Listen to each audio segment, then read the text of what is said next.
పాలకూర, కసూరి మెథి, ఉల్లికాడలు, పచ్చి ఉల్లి కోడులో లేకపోతే కాడలు అంటాం మనం, స్ప్రింగ్ ఆనియన్స్ అండి. కడీ ప్రిపేర్ చేయడం మీకు నేర్పిస్తున్నాను. కాగిన నూనెలో కొంచెం జీలకర్ర,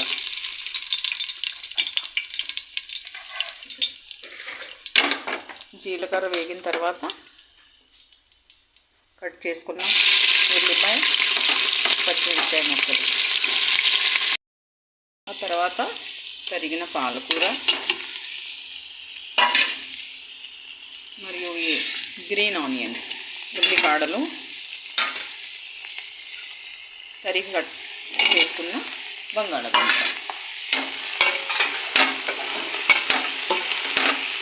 వీటిని కాసేపు మగ్గనిద్దాం. ఈలోపు మనం శనగపిండి పెరుగులో కలుపుతాం. కొంచెం కరివేపాకు,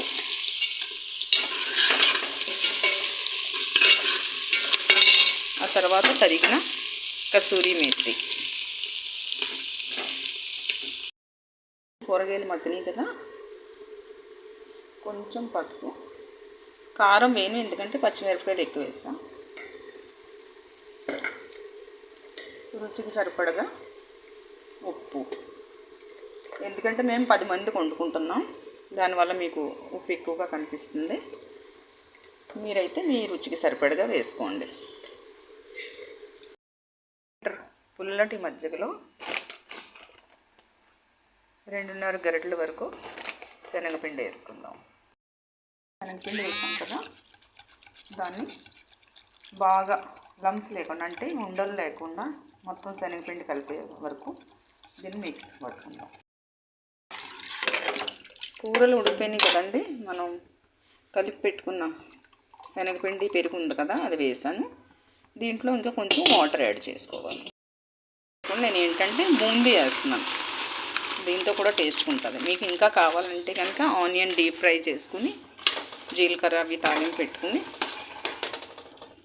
వేసుకోవచ్చు.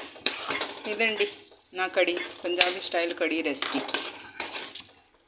మళ్ళీ కొత్త వంటతో కొత్త వీడియోతో మీ ముందు వస్తాం. దీన్ని వేడి అన్నంతో కానీ ఫుల్ పాలతో కానీ తింటే సూపర్.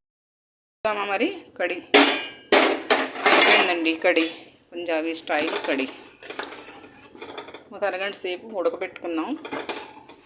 చిక్కబడిపోయింది, అయిపోయింది. ఇప్పుడు దీంట్లో గార్నిష్ కోసం కట్ చేసిన కొత్తిమీర, ఇక్కడ ఏంటంటే పకోడీలు చేసి కూడా కడీ పకోడా